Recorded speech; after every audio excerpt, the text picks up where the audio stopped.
오늘은 우리 5월달 마지막 주일, 가정의 달 마지막 주일 예배를 드리면서 신앙인의 명문 가정이라는 이런 제목으로 말씀을 드리고자 합니다. 한번 같이 따라하겠습니다. 신앙인의 명문 가정을 만듭시다. 세상은 참 가짜가 많고 진품은 적습니다. 그래서 사람들은 명품을 선호합니다마는, 그러나 우리가 시장에서 판매하는 명품이 가짜로 밝혀져서 여러분들이 산 상품이 가짜라고 생각할 때 얼마나 실망스러운지 모릅니다. 언젠가 네덜란드 출신의 화가 렘브란트라는 사람이 좌상이라는 제목으로 그림을 그리는데, 가짜라는 의혹이 제기돼서 전문가들이 감정에 들어간 적이 있었습니다. 여러 전문가들이 분석한 결과, 이 그림인데, 여러 사람들이 분석을 한 결과 지금껏 진짜로 알고 있었던 좌상은 렘브란트의 제자가 그린 복제본이라는 사실이 드러났습니다. 진품에는 밑 그림이 없었지만은 밑에 그림이 없었죠. 복제본에는 연필로 밑그림이 그려져 있었다 하는 것입니다. 우리가 볼 때는 어느 게 진짜고 어느 게 가짜인지 잘 모릅니다만은, 진품과 복제본은 사람이 보기에는 똑같이 따지면 똑같이 보이지만은 따지면 엄청난 차이가 난다는 것입니다. 우리가 아무리 이게 진짜인지 가짜인지 우리가 판단할 때는 사람들은 잘 모릅니다만 전문가에 의해서 발견되어질 수가 있습니다. 육안으로 보면 똑같습니다. 그러나 카피본은 언젠가는 드러나게 되어져 있다는 것입니다. 얼마 전에 우리나라의 조모 가수가 그린 그림 문제로 가짜냐 진짜냐 작품이냐 이런 문제로 여러분이 신문지상에 이름이 많이 올려진 일이 있었습니다. 그런데 가짜로 드러나서 얼마나 명예가 실축이 되어졌는지 모릅니다. 지금까지 살려고 쌓아온 모든 명예가 한꺼번에 추락되는 그런 모습을 보았습니다. 우리 신앙도 그렇습니다. 겉으로 보기에는 열심히 봉사하고 충성하는 것 같은데 진심이 아닌 가짜가 있을 수가 있다는 것입니다. 이런 사람은 자신의 욕구 충족을 위해서 신앙생활을 하기 때문에 조금만 문제가 생기면 믿음이 흔들리고 믿음의 뿌리를 내지 못하는 경우가 많다는 것입니다. 명품은 세월이 가면 갈수록 진가가 나타납니다. 그래서 얼마나 값이 나가는지 모릅니다. 그러나 가짜는 시간이 가면 갈수록 그의 오류가 눈에 띄어지고 이게 가짜구나 하는 것이 눈에 띄어지게 됩니다. 그러므로 예수 그리스도를 믿는 믿음의 사람도 세월이 가면 갈수록 진가가 나타나야 될 줄로 믿습니다. 세월이 흐르면 진짜와 가짜는 드러납니다. 그래서 가죽 제품도 비닐로 가지고 비슷하게 가죽 제품 같이 만들어 놔도 세월이 가니까 흐늘흐늘하고 벗겨져요. 몇 개를 한 그릇도 역시 마찬가지 아닙니까? 세월이 흐르면 그 몇 개 묻힌 것이 벗겨짐으로 말미암아 이거는 가짜구나 하는 것을 알 수가 있습니다. 예수를 믿는 믿음의 사람도 마찬가지로 저분이 참 신앙이 좋다 하는 부분은 가면 세월이 흐르면 흐를수록 그분의 신앙의 진가가 나타나게 되는 줄로 믿습니다. 그렇지 않아요? 여러분, 세월이 지나면 지날수록 저분은 진짜 믿음의 사람이었구나. 인생에는 지우개가 없습니다.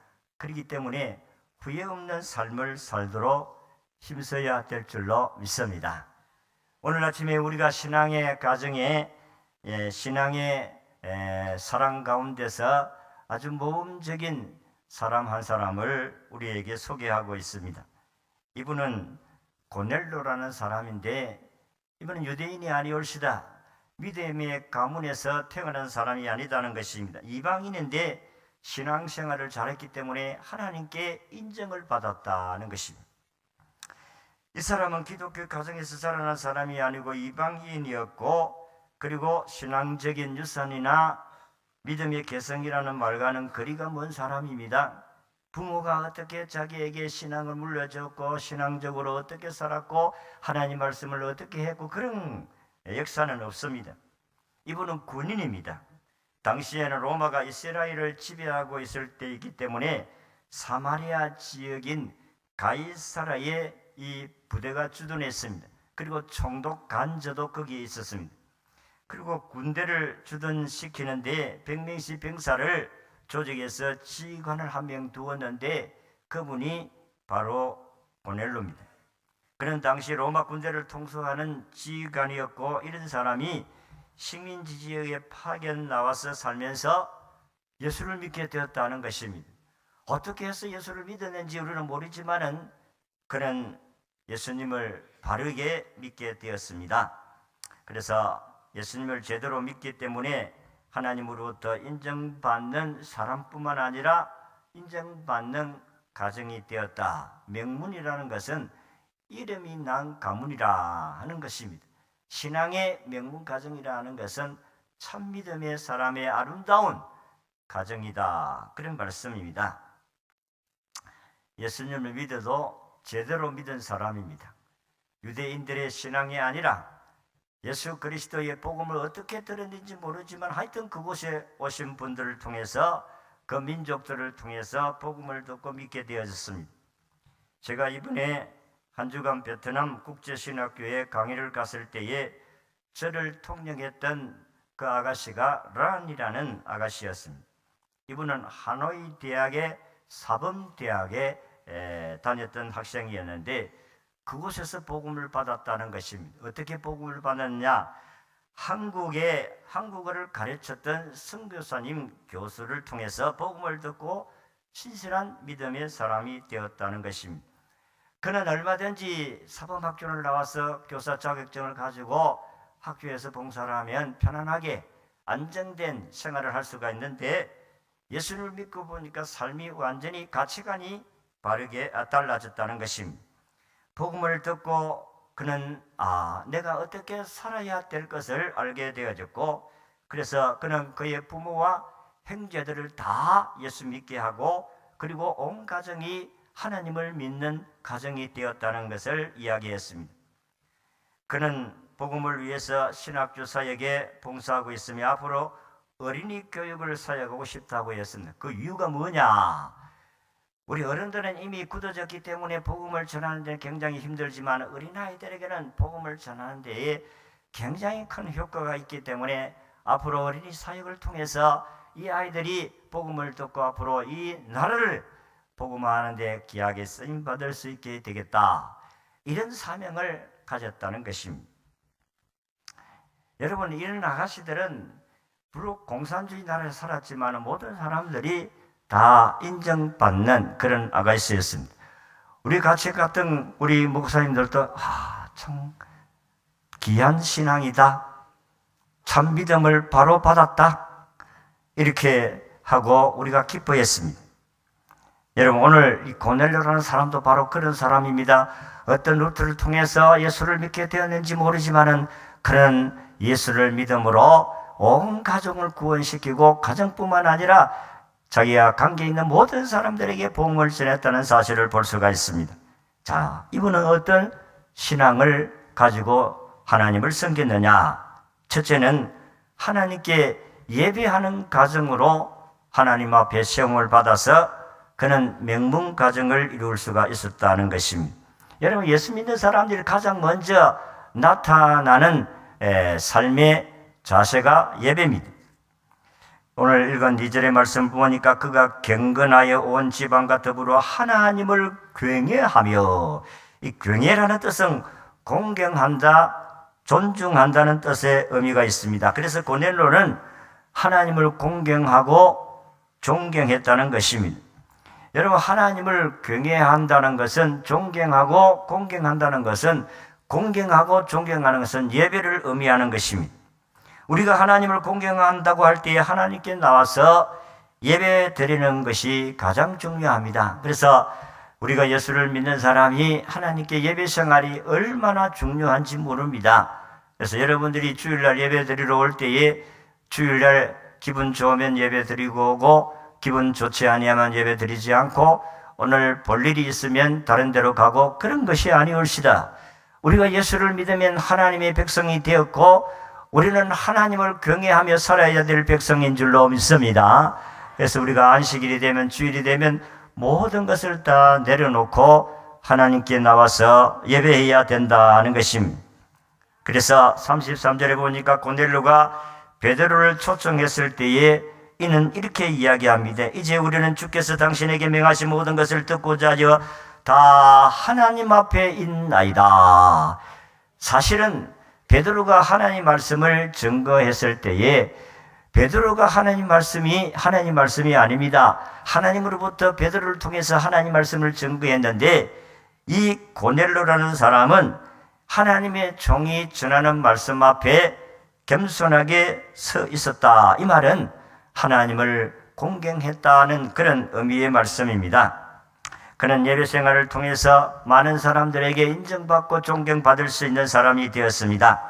고넬료는 자기 혼자 살짝 예배 드리는 것이 아니라 온 지방과 함께 예배 드렸다. 아까도 이야기한 같이 란이라는 이 아가씨가 자기가 예수 믿고 그 가족 부모와 다 예수를 믿게 한 것 같이 고넬료도 마찬가지입니다. 자기만 믿었을 뿐만 아니라 아내와 자녀들 다 함께 하나님을 경외했다. 그래서 여러분들이 이제 여러분의 가정에서 혼자 교회 나오시는 분이 계십니까? 그렇다면 여러분을 통해서 여러분의 가정이 구원을 받게 하실 줄로 믿습니다.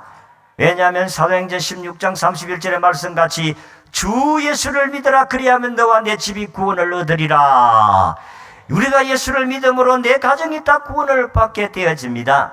그런데 우리 가족이 참 구원받는 게 힘든 것은 우리를 너무 잘 알기 때문에, 근데 예수 믿고 좀 변화가 되기는 됐는데, 그런데 이 사람들은 100% 온전하게 가족들이 그렇게 보기 때문에 어떻게 우리가 예수 믿고 100% 완전하게 변화되어질 수가 있습니까? 변화되어 가는 과정이지요.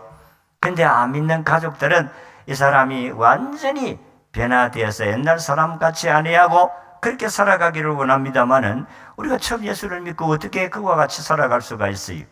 그러니까 안 믿는 불신의 가족들이 예수 믿기가 힘들다는 이유가 그랬습니다. 10가지 가운데 9가지는 다 잘해도 한 가지 못하면 못한다고 하니까, 아이고 그러면 그렇지, 네 버릇 해주나, 이런 식으로 하면서 우리를 신뢰하지를 않기 때문에 가족을 구원하는 것이 그렇게 힘들다는 것입니다. 그런데 고넬료는 그렇지 않았어요. 자기가 믿음으로 바르게 본을 보여줌으로 말미암아 모든 가족들이 다 하나님을 경외하는 사람이 되었다 하는 것입니다. 그래서 오늘 시대는 개인적으로 예수를 잘 믿을 수가 있지만은, 그러나 여러분 혼자 예수 믿고 구원받을 것이 아니라 모든 가족들이 다 하나님께로 나와서 구원을 받게 해야 될 줄로 믿습니다. 그는 자기 가족들만 하나님께로 인도한 것이 아니라 7절에 보니까 천사가 베드로를 불러오라고 말하니까 고넬료는 하인들과 그리고 부하 가운데 경건한 사람 한 사람을 보냈다. 이걸 보면 자기 집에 있는 하인도 복음을 전했고, 자기는 군대 장교니까 지휘관이니까 자기 밑에 부하도 복음을 전했다는 겁니다. 그러니까 부하 가운데 경건한 사람, 예수 잘 믿고 믿음으로 순종 잘하는 한 사람과, 그리고 자기 하인 가운데서 2사람을 베드로를 초청하기 위해서 보냈다는 것을 보면, 그는 자기만 예수 믿는 것이 아니라 자기 집에 있는 일하는 하인들과 자기 부하들 다 복음을 전했다는 사실을 우리는 여기서 볼 수가 있습니다. 24절을 보니까 이들은 베드로를 초청하고 베드로가 올 때까지 저들은 기다리면서, 고넬료는 그냥 있지 않습니다. 오늘 읽은 24절에 보니까 친척과 친구들까지도 불러서 그 말씀을 듣도록 기다렸다 하였습니다. 그러니까 이분은 자기 친척뿐만 아니라 친구들까지 다 복음을 전했다는 사실입니다. 고넬료가 이방 땅에서 어떤 경로를 통해서 하나님 믿게 되었는지 모르지만은 그런 예수를 믿고 난 후에 가족을 구원하고 친척을 구원하고 친구들을 하나님께로 인도한 이 엄청난 신앙을 우리가 볼 수가 있습니다. 어쨌든 고넬료는 자신만 신앙생활을 잘 하는 것으로 만족하지 아니하고 배우자와 자녀와 종들과 신하들까지 친구들까지 신앙생활을 하도록 했다는 것은 얼마나 열정적인 신앙이었는가 하는 것을 알 수가 있습니다. 여러분, 오늘 아침 고넬료와 같이 우리의 가정도 친구도 이웃도 친척도 다 예수를 복음을 전하여서 하나님께로 인도한 구원사역에 저와 여러분이 쓰임받을 수 있기를 바랍니다. 우리 기도하셔야 돼요. 우리가 저절로 오는 것이 아닙니다. 하나님께서 저들을 마음을 움직여 주시면 우리가 별 말도 아니지만은 하나님께로 돌아오는 역사가 일어나게 될 줄로 믿습니다. 온 지방과 들고 하나님을 경배하는 가정이 되도록 힘썼다는 것은 바로 명문의 가정으로 만들어 갔다는 것입니다. 오늘도 우리가 예배 생활만 잘해도 명문 가정이 될 수가 있어요. 우리 모두가 다 예배 생활에 충실한 사람들이 되어줄 수 있기를 바랍니다. 두 번째는 고넬료의 가정은 백성을 구제하는 가정입니다. 그래서 명문 가정이 될 수가 있어요. 2절에 보니까 백성을 많이 구제하고, 여기 많이라는 말씀의 뜻은 크게, 자주 그런 뜻입니다. 그러니까 그가 자주 많이 그런 구제를 했다. 이 구제라는 말씀은, 구제라는 뜻은 불쌍히 여기다, 자비라는 이런 의미가 있는 단어입니다. 그러니까 고넬료는 가난한 사람을 많이 도와주었고 자주 도와주었다. 사실은 이 식민지로 사는 나라 백성들이 얼마나 가난하고 힘듭니까? 우리나라도 일제 36년의 식민지 생활을 해봤습니다만 얼마나 힘들었습니까? 그 힘든 이유는 농사지으면 다 공출로 다 가져가니까 가난할 수밖에 없어요. 그러니까 불쌍한 사람들이 얼마나 많았겠어요. 일본 사람들도 이 땅에 와가지고 같이 있는 사람들 가운데 일본 사람들이 참 그 동네에 가난한 사람들을 도와줘가지고 그렇게 부자가 된 사람도 있어요. 근데 고넬료는 가난한 사람을 얼마나 잘 많이 도와주었던지 유대인들이 칭찬을 했습니다. 오늘 우리가 읽지를 않았지만 22절의 말씀을 우리 함께 같이 읽도록 하겠습니다. 22절에 보니 이렇게 말씀합니다.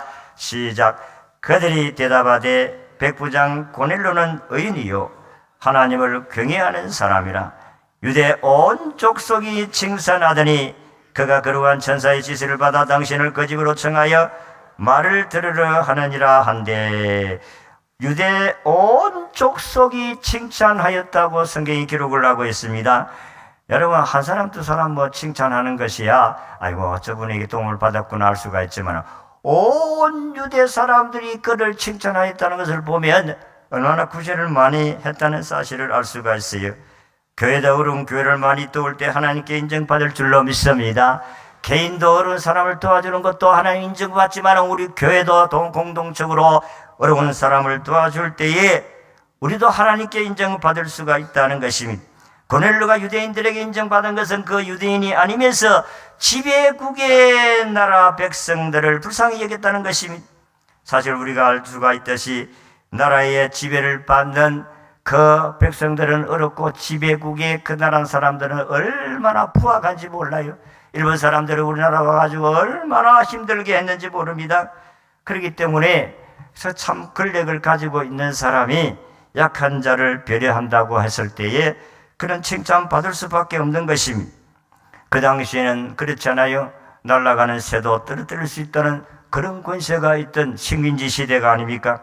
로마의 군대 장군도 얼마든지 그렇게 할 수가 있습니다. 그런데 고넬료는 그렇게 하지 않았습니다.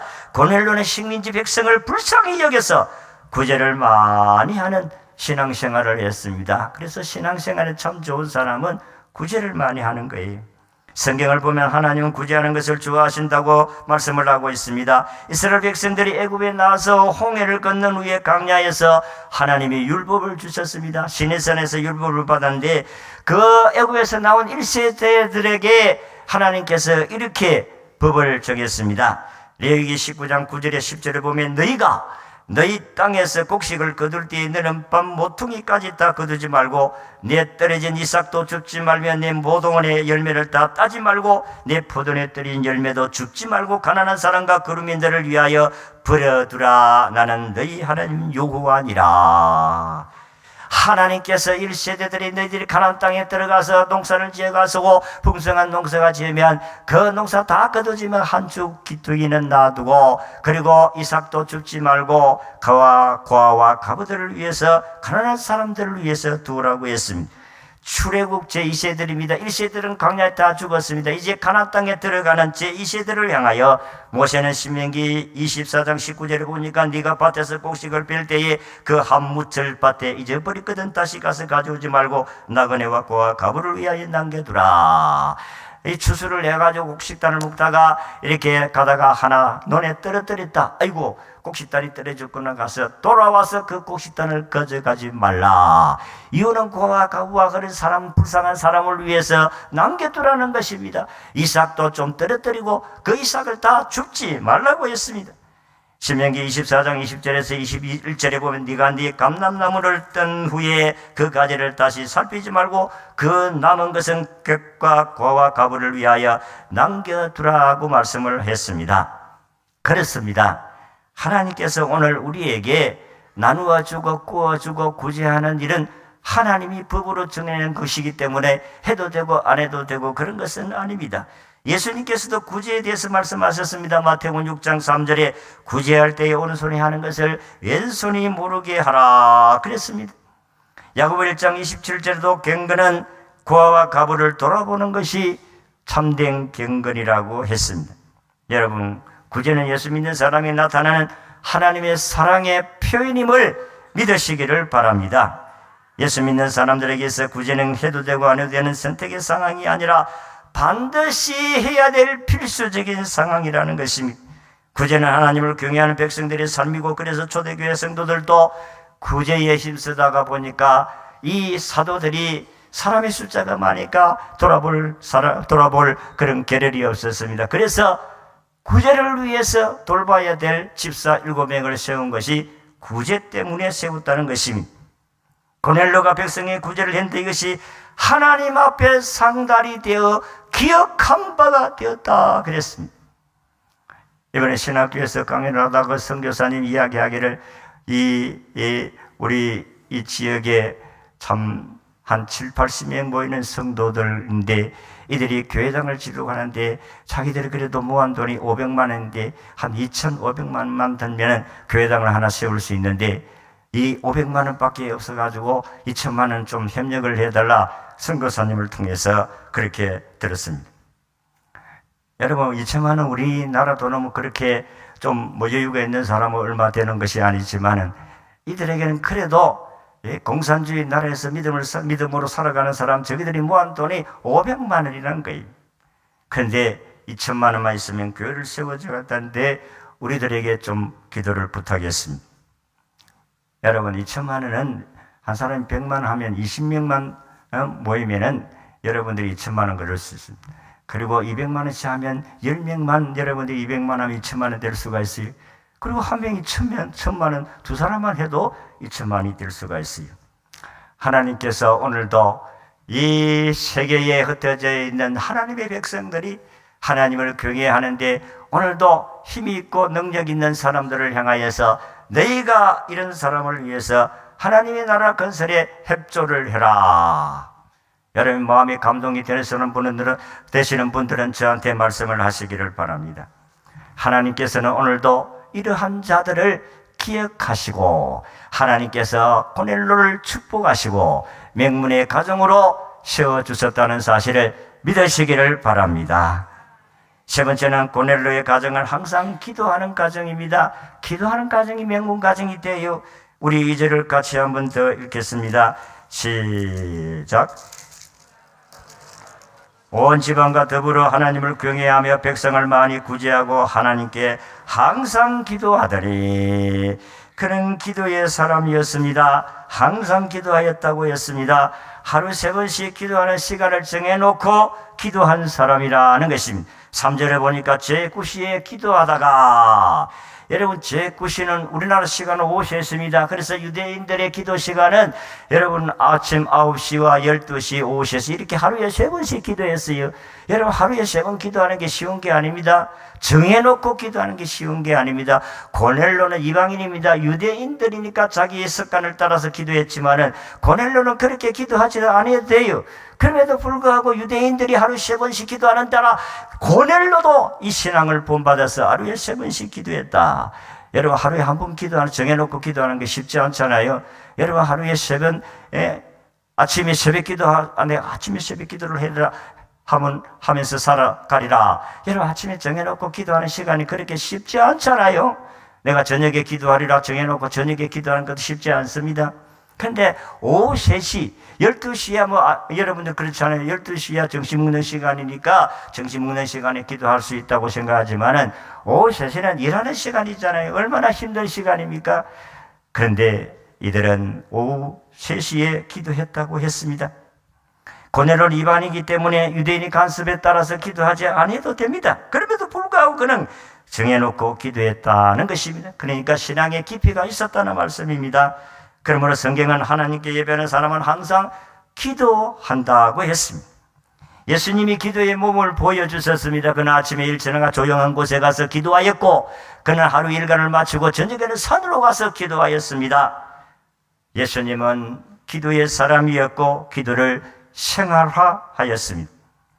오늘도 예수님 제자들도 역시 마찬가지고 사도행전 3장 1절에 보니까 제9시 기도 시간에 베드로와 요한이 성전에 올라갈새 예수님 제자들도 기도했지만 제자들의 유산을 받은 그리고 그 우선 유대인들도 하루에 3번씩 기도하고 예수님도 그렇게 기도한 것을 제자들이 본을 받아서 기도하고 그리고 오늘 믿음의 사람들도 하나님께 정해놓고 기도하는 것도 이렇게 본받을 만한 신앙이라는 것입니다.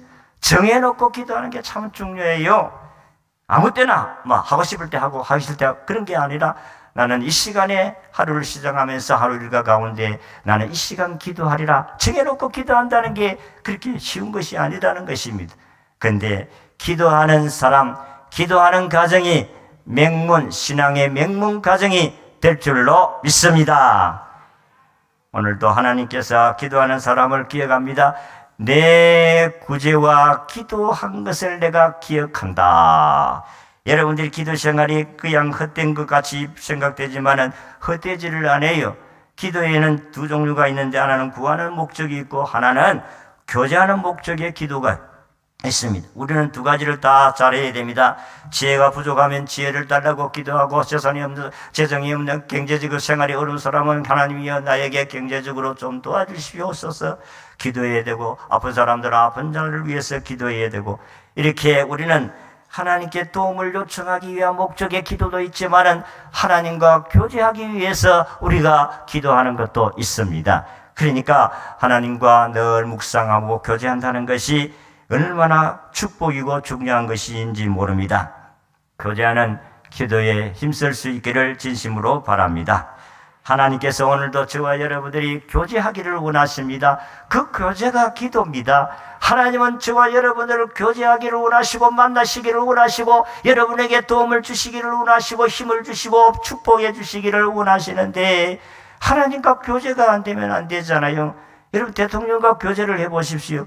대통령과 교제가 되어지면 다 끝나잖아요. 세상에 권세 있는 사람과 교제가 잘 되어지면 그분의 도움을 받을 수가 있듯이 하나님과 교제가 잘 되어지면 하나님의 복을 누리게 될 줄로 믿습니다. 우리는 다 이름 있는 신앙의 가정이 되기를 원합니다. 명문의 신앙의 가정이 되기를 원합니다. 그렇다면 오늘 우리는 고넬로를 본받을 수 있어야 됩니다. 어떤 방법을 통해서 예수 믿었는지 저는 잘 모릅니다. 저도 마찬가지로 우리 친구를 통해서 교회 와서 예수를 믿었지만은 다 사람들은 예수 믿는 가정은 다 다릅니다. 어떤 방법으로 믿었진 간에 이 예수님을 받아들였으면 우리는 고넬로와 같이 예배 생활에 충실할 수 있기를 바랍니다. 저는 사실 예수를 믿고 난 후에 행위를 통해서 행위의 구원에 대한 부분이 딱 뿌리 박혔는 거예요. 왜냐하면은 우리가 조상신을 섬겼으니까 조상신에게 잘 보이기 위해서 제사를 잘 드려야 복을 받는다고 생각했기 때문에, 그래서 나는 주일날은 물론이고 수요일날 예배 빠지는 것 때문에 내가 이렇게 해서 구원받지 못하는 거 아닌가, 내가 신앙이 잘못 이해를 해가지고 예배를 잘 드리는 게 중요한데 예배 드림으로 구원받는 것은 아니에요. 구원은 예수 그리스도께서 내 죄를 위해 죽으시고 3일 만에 부활하신 사건을 믿으면 구원을 받게 될 줄로 믿습니다. 구원받은 백성들이 하나님의 계명을 따라 살면 하나님이 복을 주신다는 것입니다. 땅의 복과 하늘의 복을 누리게 되어지는 것입니다. 그래서 예배 생활 열심히 잘 할 수 있기를 바랍니다. 여러분, 오고 싶으면 오고 가고 싶으면 가고 그런 것이 아닙니다. 진실로 예수님을 믿으신다면 주일날은 주님의 날이다, 이 날은 주님께 예배하는 날이다 하는 사실을 가슴에 꼭 안고 무리에 각인이 되어서 언제든지 어떤 환경이 주어지더라도 하나님께 예배한다, 이 신앙의 철학이 있어야 됩니다. 그리고 고넬로는 구제를 많이 하였습니다. 여러분, 우리가 남을 도와주고 어른 사람을 도와주고 어른 교회를 도와주고 하는 것이 우리 개인도 복을 받고 공동체도 복을 받고 가정도 교회도 복을 받게 될 줄로 믿습니다. 그리고 항상 기도하는 가정이었습니다. 우리가 다 이와 같이 하나님을 경외하는 믿음의 삶을 통해서 고넬로와 같이 하나님이 인정받고 모든 유대인들도 칭찬받는 그런 명문의 신앙의 가정이 다 되시기를 주의 이름으로 축원합니다.